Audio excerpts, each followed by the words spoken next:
Amen. Magandang umaga po sa inyo lahat. Are you happy this morning? Amen. Are you happy this morning? Amen. Amen, amen. And salamat po sa Panginoon na tayo po ay nagkasama-sama sa bahay panambahan ng Panginoon ngayon pong umaga. Amen. Amen. Parang lahat nakasimangot pa. Ano po? Medyo siguro kanina, ewan ko kanina madaling araw, umulan pa ba, pero baka yung iba sa atin ay giniginaw pa po. No? Kaya sapilitan yung gising at sabi natin, bakit pa kasi kumatok-katok itong pag nagsundo sa akin. Pero salamat sa Panginoon na tayo po yung magkasama-sama ngayon pong umaga. Amen? Amen. And the best way to spread the good spirit and right attitude is to turn around. Yung wala munang kamayan, kahit ngiti lang muna. Ngitian nyo lang muna yung mga nasa likod ninyo, nasa gilid ninyo. Maganda rin ang epekto niyan eh. Kahit wala munang kamay, ngiti lang. Yung iba kasi, madali lang makipagkamay eh, pero may mga nakikipagkamay nang hindi nakangiti. Diba? Kahit ngiti lang muna, just turn around. Sige po, pag sinabing turn around, ikot ba? Ikot, ikot. Yan. Harap kayo sa likod kasi may mga taong nasa likod po ninyo eh.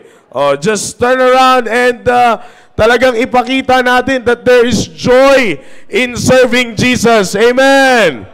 Let's try to sing that song, Joy in Serving Jesus. 262, let's sing Joy in Serving Jesus. Ako po ay naniniwala na itong awitin na ito will set the tone for our Sunday school. Amen. On the first stanza, everybody now sing. There is joy in serving Jesus as I journey on my way. Joy that fills the heart with praises every hour and every. Let me hear you say it. There is joy. Come on. Joy that throbs within my heart. Every moment, every hour, as I draw upon His, there is joy, joy, joy that never shall depart. Mga kapatid, walang maniniwala sa ating meron tayong saya. No? Pag inawit natin, pag sinabi nating masaya, dapat nakangiti tayo. Amen. Sabi ng second stanza, there's joy in serving Jesus, joy that triumphs over pain. Amen? Kung alam mo ngayong umaga na meron kang ganyang kasiyahan, dapat aawitin mo to na merong ngiti sa iyong muka. May mahirap po kumanta ng joy in serving Jesus, tas nakasimangot. On the second stanza, are you ready to sing? Amen! Second stanza now, sing. There is joy in serving over pain, fills my soul with heaven's music till I join that glad. Say it with smile, everybody. There is joy, joy. Come on. Joy that throbs within my heart, and every moment, every hour, as I draw upon His bar, there is joy, joy, joy that never shall depart. Number 3, there is joy in serving Jesus as I walk alone with God. This is the joy of Christ, my Savior, through the path of suffering. Everybody say it, there is joy. Come on. Joy that throbs within my heart.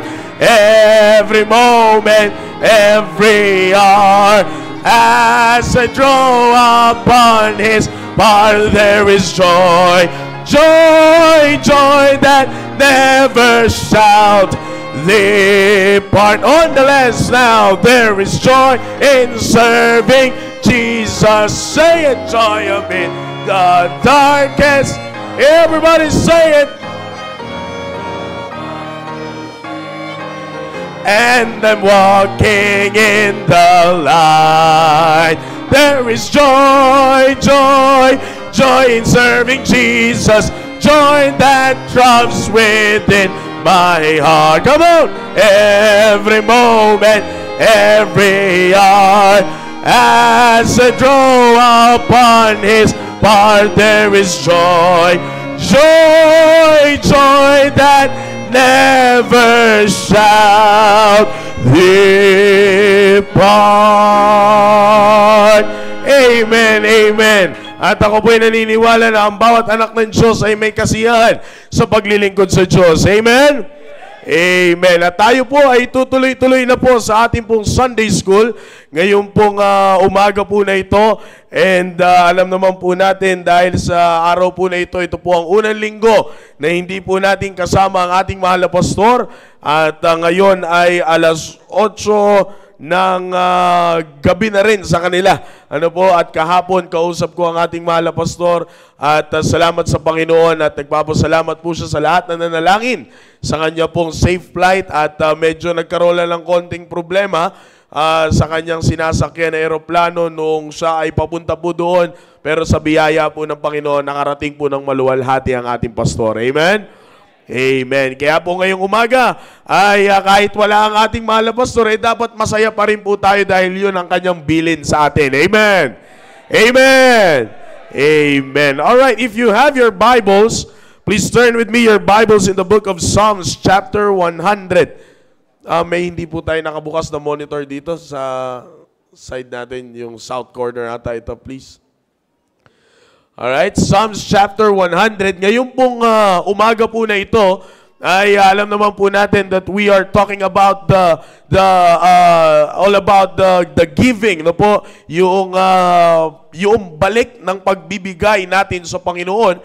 At but as instructed by our pastor, our lesson para mas lalo daw po nating ma-enjoy ang ating pong pagbibigay sa Panginoon at mas lalo tayong ma-excite doon sa balik ng pagbibigay natin sa Panginoon, kung ano yung pwedeng ibalik sa atin ng Panginoon, ay maganda na makilala natin ang lubos ang ating Diyos. Amen?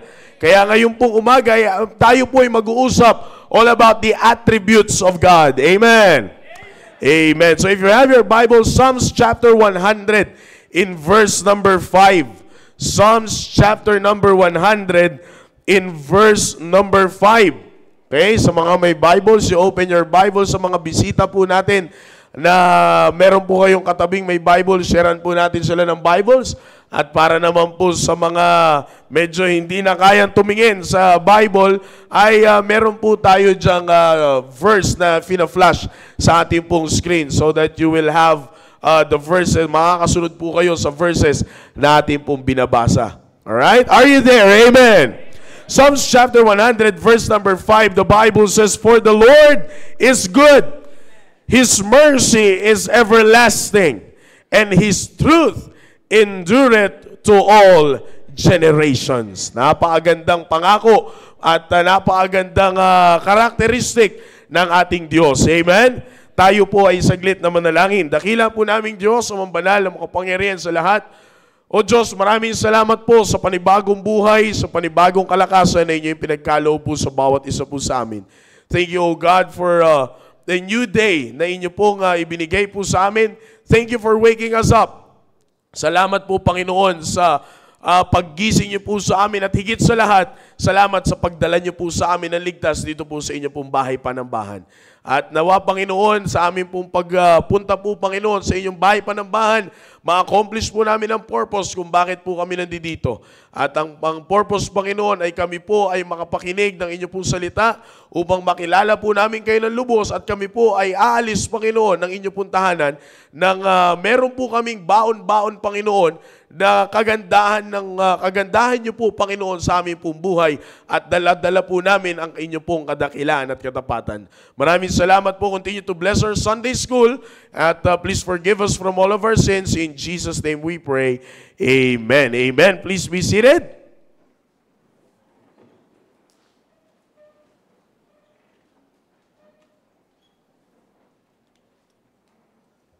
Amen. At ngayon pong umaga, katulad po ng sinabi ko po sa inyo, tayo po ay mag-uusap patungkol po sa attributes ng Diyos. At although hindi po natin pag-uusapan yung buong attributes kasi mapapasarap tayo mga kapatid at walang katapusan ang pag-uusap patungkol sa kagandahan ng Diyos. Amen? Kaya ngayon pong umaga ay nais ko pong i-encourage ang bawat isa na tayo po ay makinig na maigi sapagkat upang katulad nga po ng sinabi ng ating mahal na pastor, if we really want to enjoy our giving to God, yung pagbibigay po natin sa Diyos, dapat ay makilala natin ng lubos ang Diyos. Di mo ba katulad sa pag-i-invest sa isang bagay, yan man ay patungkol sa pera o yan man ay patungkol sa mga bagay, you will not invest sa isang kumpanya or sa isang tao nang hindi mo kilala ng lubos. Maaring may mga mababasa ka ngayon na nasa online or nasa social media na kung titingnan mo, based on the appearance of the post itself or sa advertisement itself, mukha naman trustworthy. Pero ano po ang kalimitan na ginagawa po natin? We are trying to engage with that person or with that specific company na para makasiguro po tayo. Yan po ang karaniwang ginagawa ng maraming tao. Ngayon po, dito po sa ating pong simbahan, dito po sa ating pong bilang isang Kristiyano, rather mga kapatid, ay kapag tayo po ay gusto nating maramdaman or meron tayong ma-enjoy na pagdating sa isang bagay, lalo na sa pagbibigay sa Panginoon, lalo na sa pagbibigay po sa ating Diyos, ay ang unang-una po nating dapat makita, una po nating dapat gawin ay makilala natin ang lubos ang Diyos. Kung gusto natin ma-enjoy ang presensya ng Diyos araw-araw, dapat makilala natin ang lubos ang Diyos. Kaya nga katulad po dito sa ating talata pong binasa, napakaganda mga kapatid. Alam niyo po, kung ikaw ngayon ay alam mo na meron kang gantong klaseng Diyos, ay talaga naman ang dulot neto sa buhay mo ay purong kasiyahan. Sabi po dito ng Biblia, for the Lord is good. Alam ko po na ang bawat individual at pamilya na nakaupo sa auditorium po na ito ngayong umaga, alam ko na marami na po sa atin ang nakaranas ng kabutihan ng Diyos. Amen. For the Lord is good. His mercy is everlasting. Kung alam niyo po na kayo, kung makikita lang po natin at aalalahanin lang natin ang dati nating kalagayan, masasabi mo talaga na ang mercy ng Diyos is everlasting. Di po ba? And then, ang sabi po dyan, and His truth endureth to all generations. Di ba? Nakakatuwa mga kapatid na yung katotohanan ng ating pong Diyos at katotohanan ng Kanyang salita ay nasa atin po hanggang po ngayon. Maraming beses na noong unang panahon ang sumubok. Marami nang sumubok na tanggalin ang katotohanan ng Diyos at sirain ang katotohanan ng Diyos. Pero salamat sa Panginoon, araw-araw kasama natin ang katotohanan ng salita ng Diyos. Di po ba? Kaya nga po, that brought us up here mga kapatid. Yan po ang nagdala po sa atin. Ito pong sinasabi ng Book of Psalms, chapter 100, verse number 5, nagdala po sa atin sa isang sitwasyon na dapat nating mas lalong makilala ang Diyos. At isa po yan sa mga bumubuo ng isang attribute ng Diyos. Pag sinabi po nating attribute, ito po yung pagkakilanlan, ito po ang nature ng Diyos sa buhay po natin. Kaya nga po, God is commonly attributed with several characteristics. Okay? Ito po yun. Ito po yung mga familiar na naririnig po nating characteristic ng Diyos sa buhay po natin. Number 1 is omniscience. It means God is all-knowing. Okay? Pag sinabi po nating omniscience, sabay-sabay po natin sabihin, God is all-knowing. Ready, go. God is... And then the next is omnipotence. It means God is all-powerful. Okay, what is omnipotence? God is all-powerful. And then, the third familiar attribute na lagi po nating naririnig is omnipresence, which is God is present everywhere. Okay, that is the common attributes ng Diyos. But this morning, we will talk about that one attribute. No po? Pag-uusapan natin ang isang attribute of God that expresses His faithfulness to His people. Okay? Let's talk about that one attribute of God that expresses His faithfulness to His people. This morning, we will talk about the omni-benevolence God. Okay? The omni-benevolence God. Yan po ang ating pong pag-uusapan. By the way, before we go on, pag sinabi po nating omni, it is a Latin prefix, okay, na nagsasabi po, it means all. Okay? Pag sinabi nating omni, O-M-N-I, okay? Pag sinabi po nating omni, it is a Latin prefix that means all. So the three divine attributes is commonly paraphrased by saying that God is all-powerful, God is all-knowing, and God is everywhere present. So kung makikita po natin mga kapatid, ito po ay patungkol sa divine characteristic or divine nature ng Diyos. Kaya nga po nandiyan yung salitang all. Na ito po ay nagpapatunay na kahit saan tayo pumunta, kahit saan tayo pumunta, nandoon ang Diyos. Kahit ano ang hindi natin kayang gawin ng Diyos. Kahit saan man tayo pumunta, nandoon ang Diyos, at higit sa lahat ng ating ginagawa at gagawin pa lamang ay alam ng Diyos. Yan po ang divine. Pag sinabi po natin na omni, it means all, yan po ay nakadikit.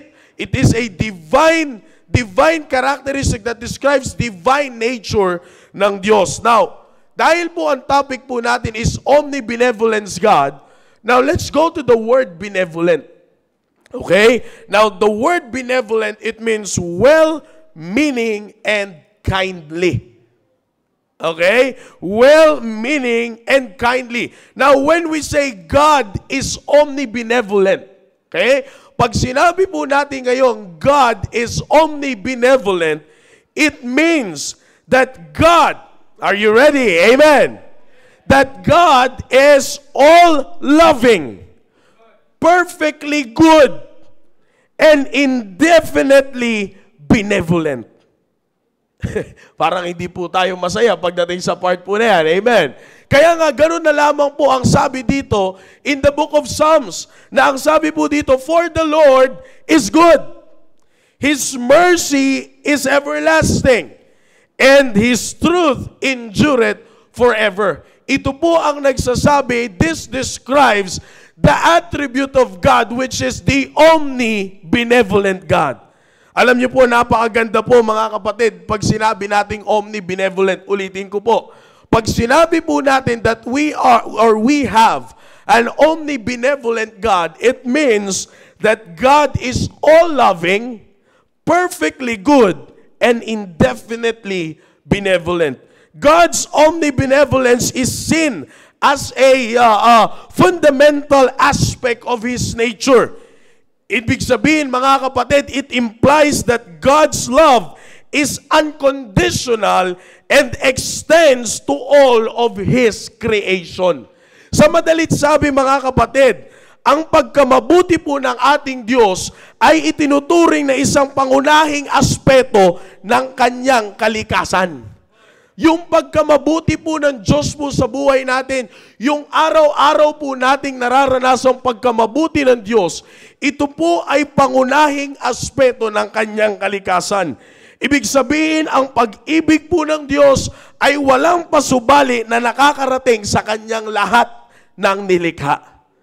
I don't know about you mga kapatid, pero I'm glad that I have a God na ang priority ay mahalin ako, maging mabuti sa akin, at maging walang humpay na aalalayan ako sa buong buhay ko.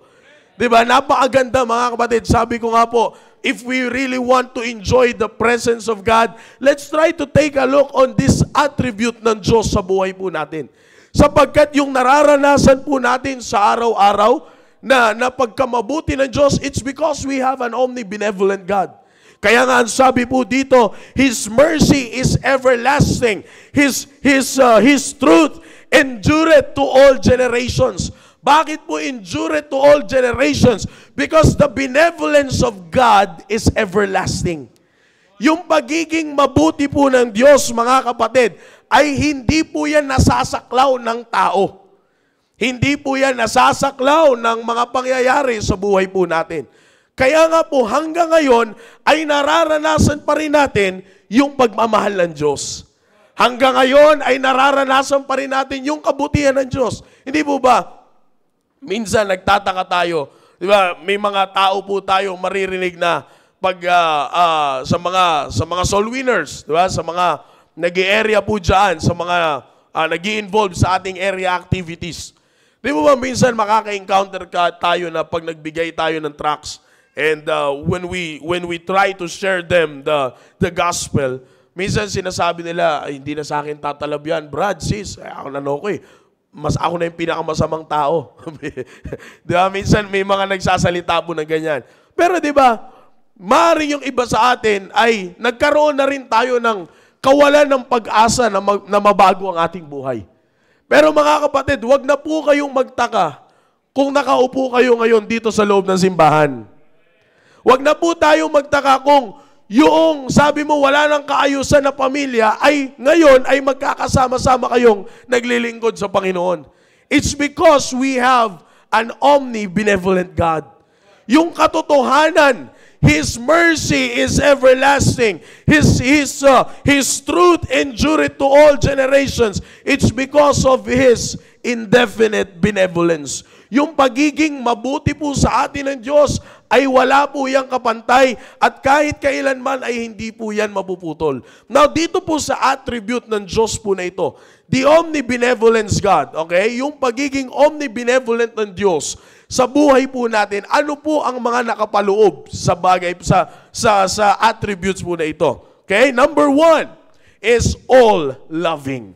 Tandaan nyo po yung salitang omni, it means all. It describes the divine attribute ng Diyos sa buhay po natin.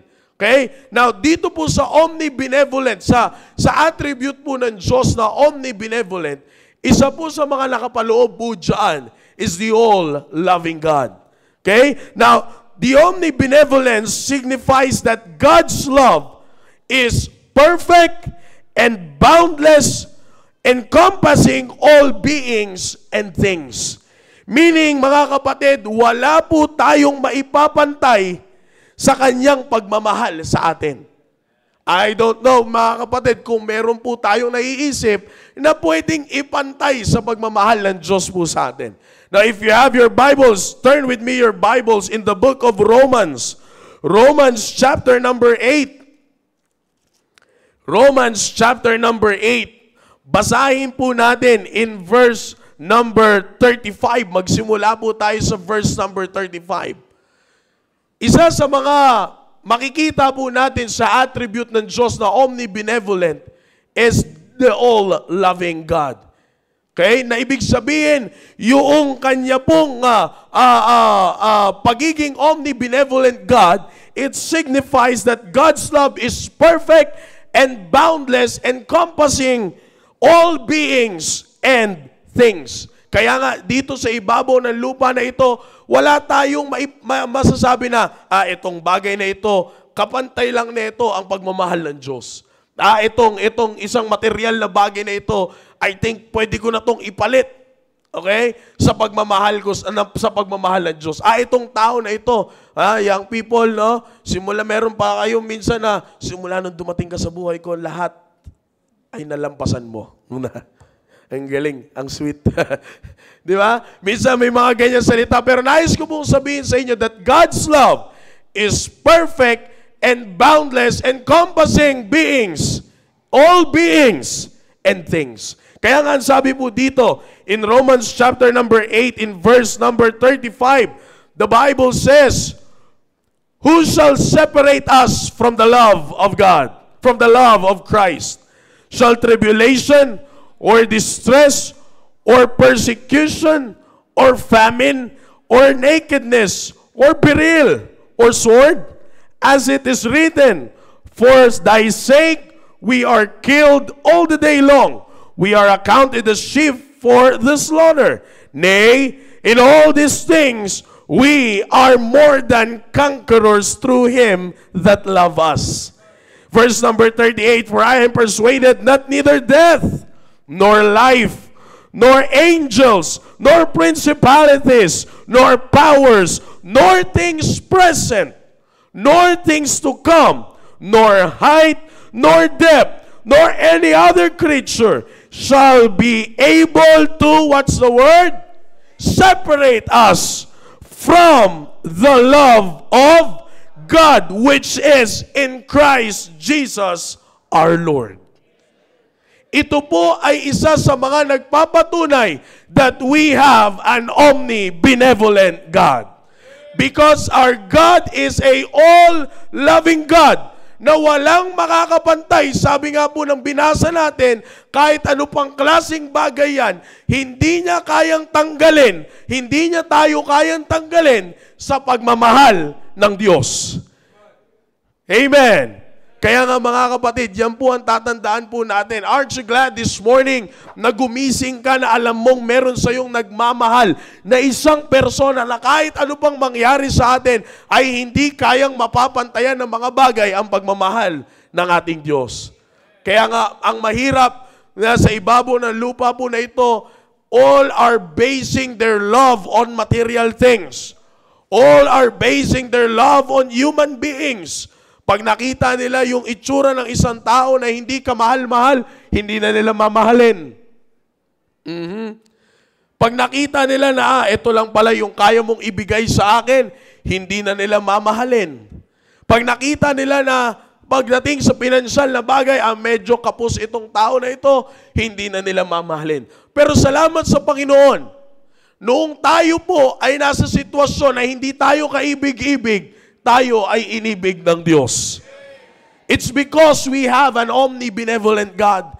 His benevolence is indefinite. Ibig sabihin, hindi mo alam kung kailan matatapos. Bakit hindi natin alam kung kailan matatapos? It's because His love towards us is everlasting. Ibig sabihin, walang katapusan. Tuloy-tuloy. Mula nung simula nung tinanggap mo ang Panginoon bilang iyong sariling tagapagligtas, yung pagmamahal ng Diyos sa iyo ay hindi na po yan mapuputol.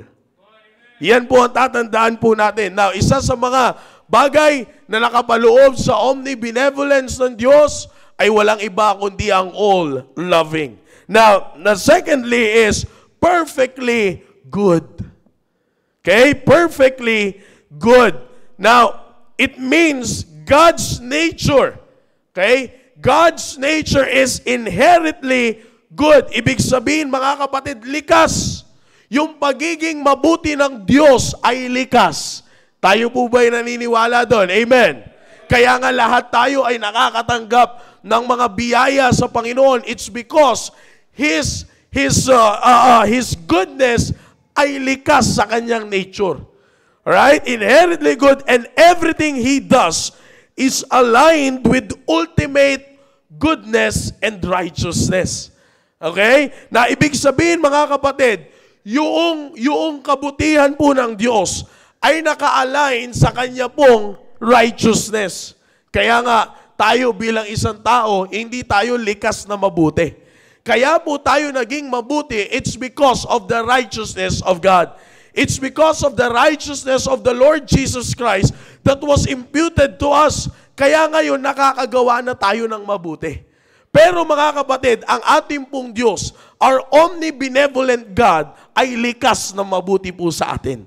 Tingnan niyo po, alam niyo kung paano po natin mga kapatid, na mapapatunayan ang kabutihan, ang pagkalikas na pagkamabuti po ng Diyos. Again, medyo marami lamang po tayong bubuksan na talata ngayon. Pero katulad po ng sinabi ko, mas maganda na dito natin makilala ng lubos ang Diyos. Amen?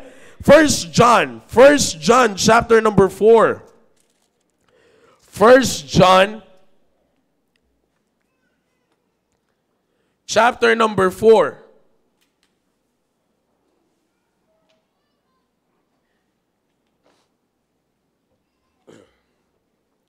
First John chapter number 4 in verse number 18. Ganito po kaganda ang pagkalikas na mabuti ng Diyos. Right? Ang sabi po ng Bible po dito, there is no fear in love, but perfect love. Okay. Sir, wala naman po dyan yung salitang perfectly good. Alright?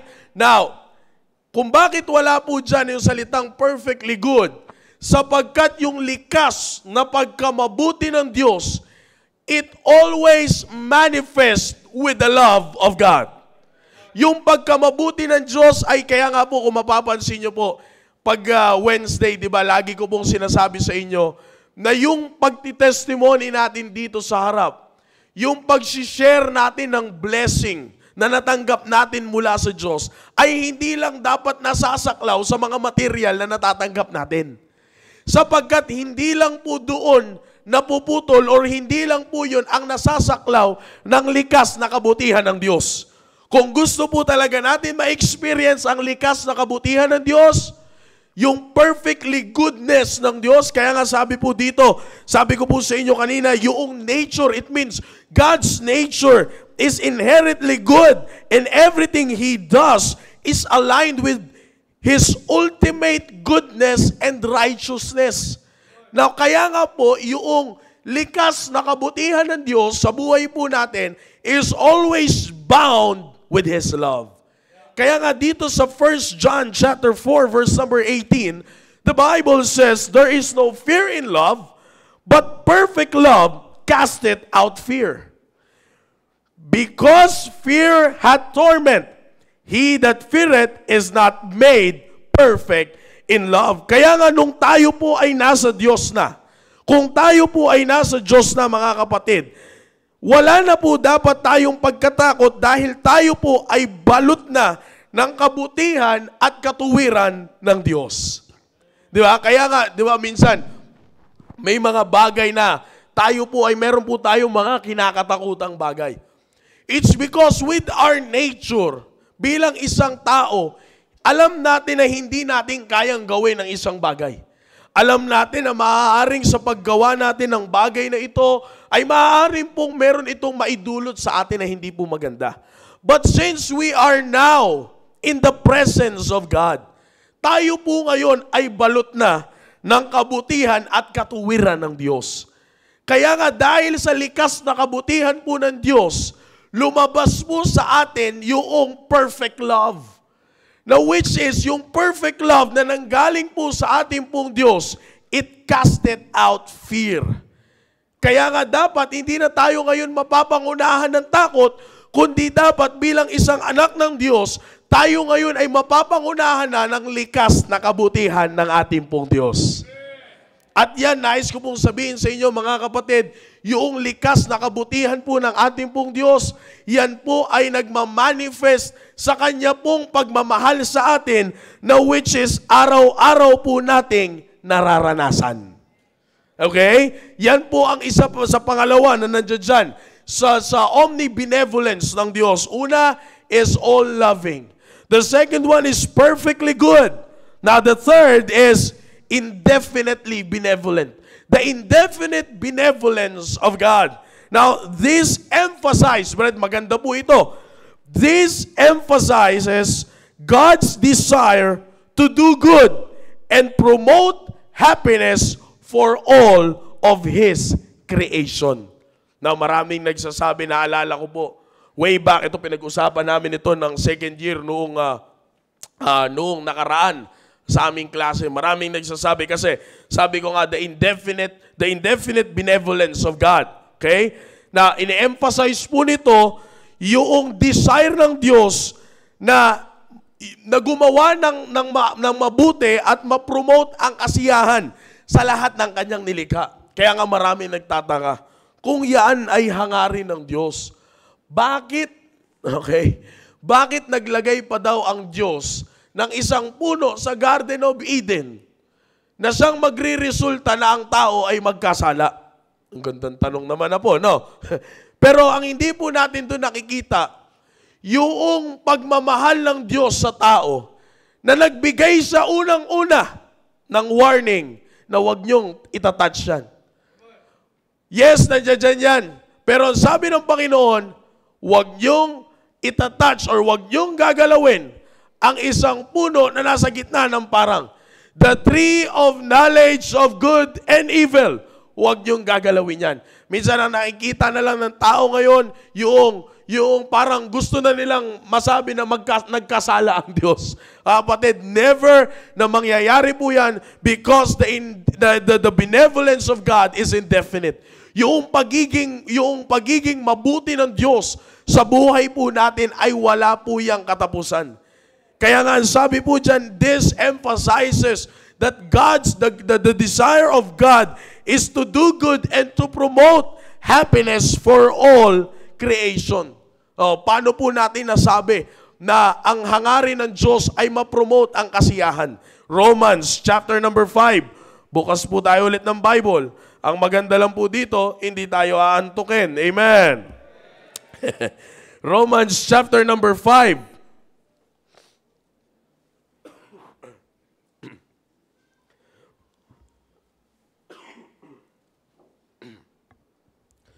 Romans chapter number 5 in verse number 6. Let's begin reading from verse number 6.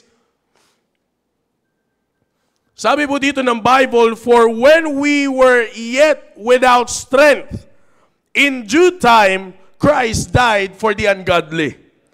For scarcely for a righteous man will one die, yet peradventure for a good man some would even dare to die. But God commended His love toward us in that while we were yet sinners, Christ died for us.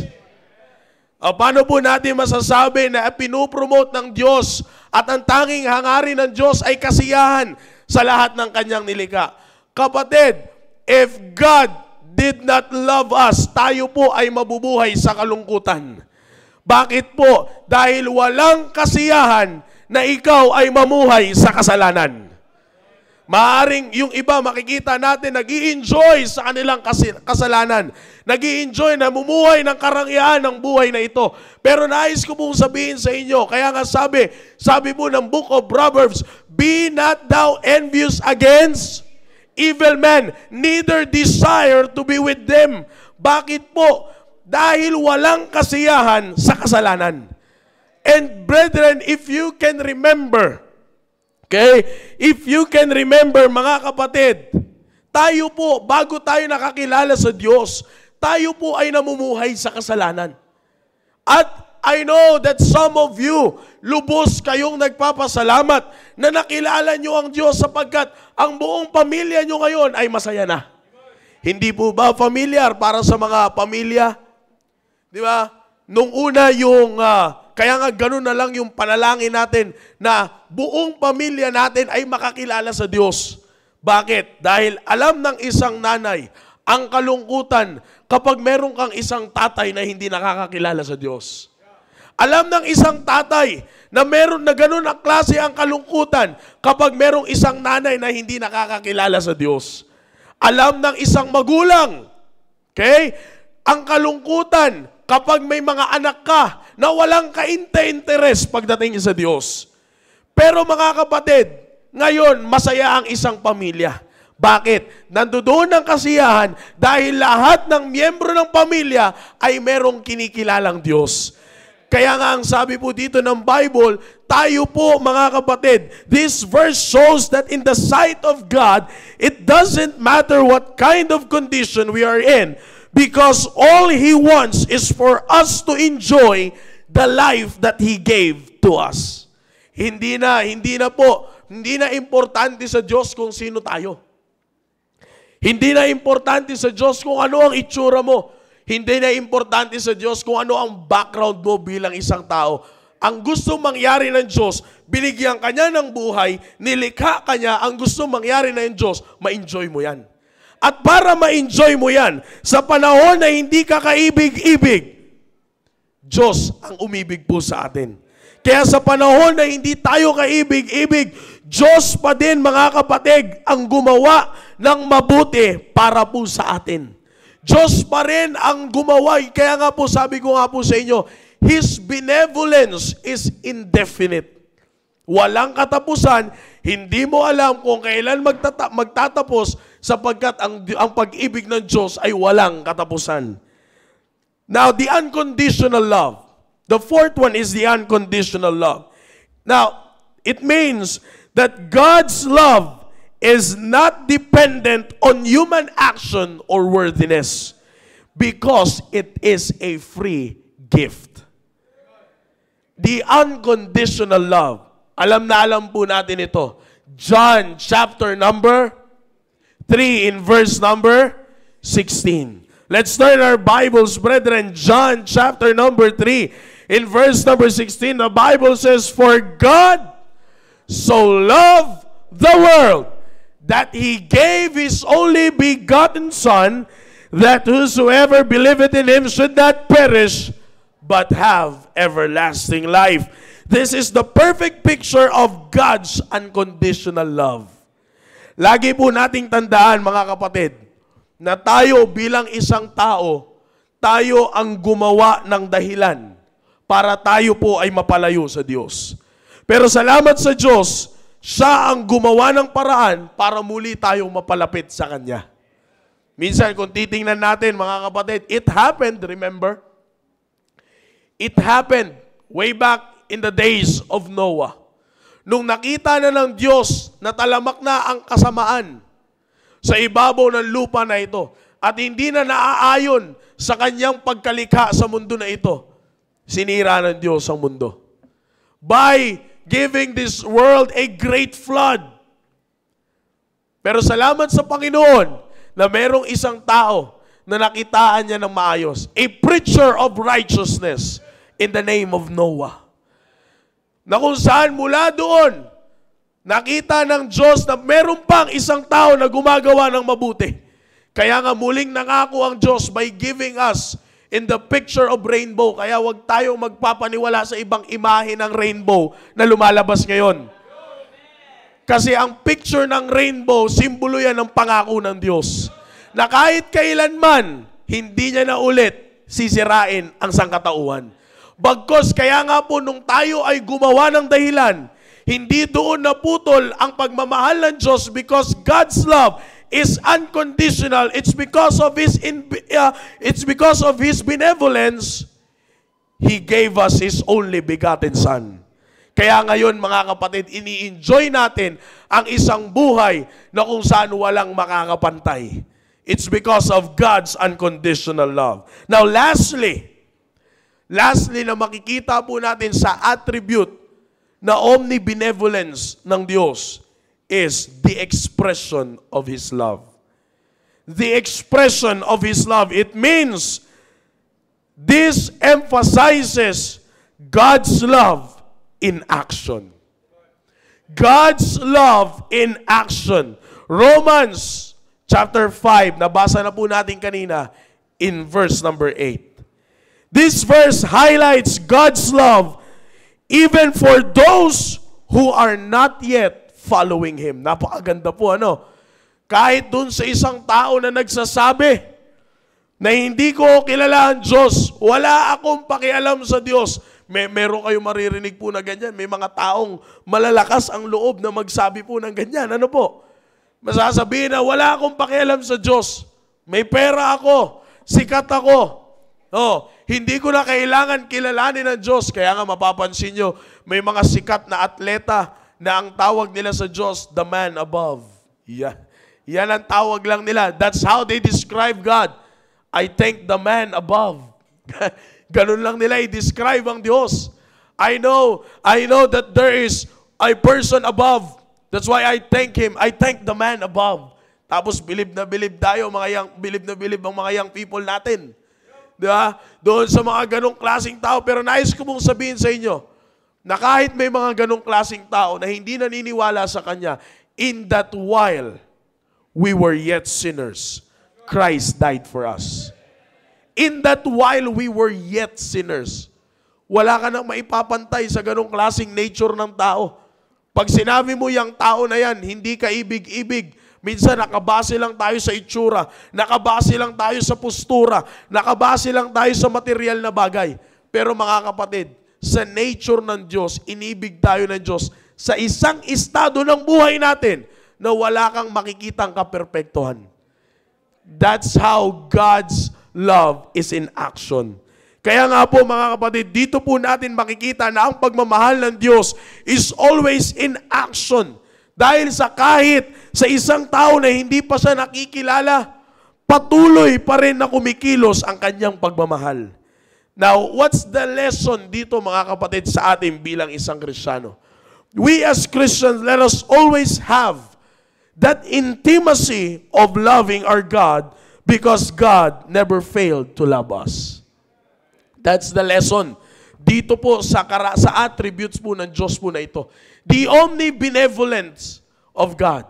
The omnibenevolent God, brethren. Kung alam mo na meron kang ganyang Diyos, ngayon pong umaga po na ito, then let us have that intimacy. Yung intimacy na mas lalo pa natin, that every day of our life, sikapin natin na mas lalo pa tayong mapapaibig sa Diyos. Diba? Para ikaw ay mas lalo pang tumamis ang pag-ibig mo araw-araw sa iyong asawa, dapat lagi mong sabihan niya ng I love you. Sa asawa, young people, sa asawa. Okay? Nililinaw ko po, sa asawa.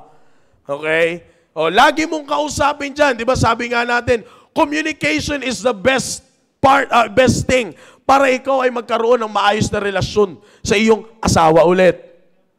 Sa asawa, ha? Sa asawa. Now, ilipat natin sa Diyos. O, dito pwede na kayong rumilate, young people. Sa Diyos. Pag nilipat natin sa Diyos, mga kapatid, let us always have that intimacy. Dahil alam mo, meron kang omnibenevolent God eh. Alam mo na likas ang kanyang kabutihan. Alam mong walang kapantay ang kanyang pagmamahal. Alam mong lagi ang pagmamahal ng Diyos is always in action. Then therefore, let us all be thankful because ang rason kung bakit po tayo may sapat na kalakasan, may sapat na kasiyahan sa araw-araw, it's because we have an omnibenevolent God. Okay? So yan po mga kapatid, ang attribute, ang isa sa mga magandang attribute ng Diyos na meron po tayong pinaglilingkuran po natin ngayon. Aren't you glad, brethren, that you have an omnibenevolent God? Amen. Naalakalain mo, paggising nyo po sa umaga, magpapasalamat ka kasi alam mong balot ka ng kabutihan at katuwiran ng Diyos. Hindi ka lang balot ng mga bagay sa ibabaw ng lupa na ito. Kaya mahirap gumising eh. Minsan mabigat yung pakiramdam. Mabigat yung pakiramdam kapag ikaw ay gumigising. Bakit? Balot ka ng kasamaan sa ibabaw ng lupa na ito. Pero salamat sa Panginoon na yung mga panahon na yon tapos na. Ngayon bilang isang anak ng Diyos, tandaan po natin, balot na po tayo ng pagmamahal ng Diyos. Amen? Did you learn something this morning? Amen? Amen. Tayo po lahat ay magsitayo at tayo po ay manalangin. Dakilang Diyos, maraming salamat po sa natapos po naming Sunday School. Thank you, God, for giving us your lesson this morning. Salamat po sa inyo pong nature bilang omnibenevolent, Panginoon. Salamat na ang inyo pong pagmamahal ay walang kapantay. Ang inyo pong kabutihan ay walang katapusan. At ang inyo pong pagmamahal, Panginoon, ay tuloy-tuloy na nakikita po, Panginoon, sa aming pong buhay. Salamat po, O Diyos. Salamat na kayo ang aming Diyos. Salamat na kayo po ang source ng aming pong kalakasan. Salamat na kayo po ang source ng aming kasiyahan. Kaya Panginoon, patuloy niyo po itong itanim sa aming pong puso't isipan upang anuman po ang mga bagay na gagawin po namin para po sa inyo ay mapapanatili po namin ang kasiyahan po sa mga bagay po na ito. Bless the whole service, O God. And once again, thank you for the lesson. Please forgive us from all of our sins in Jesus' name. Amen. Remain standing and let's sing song.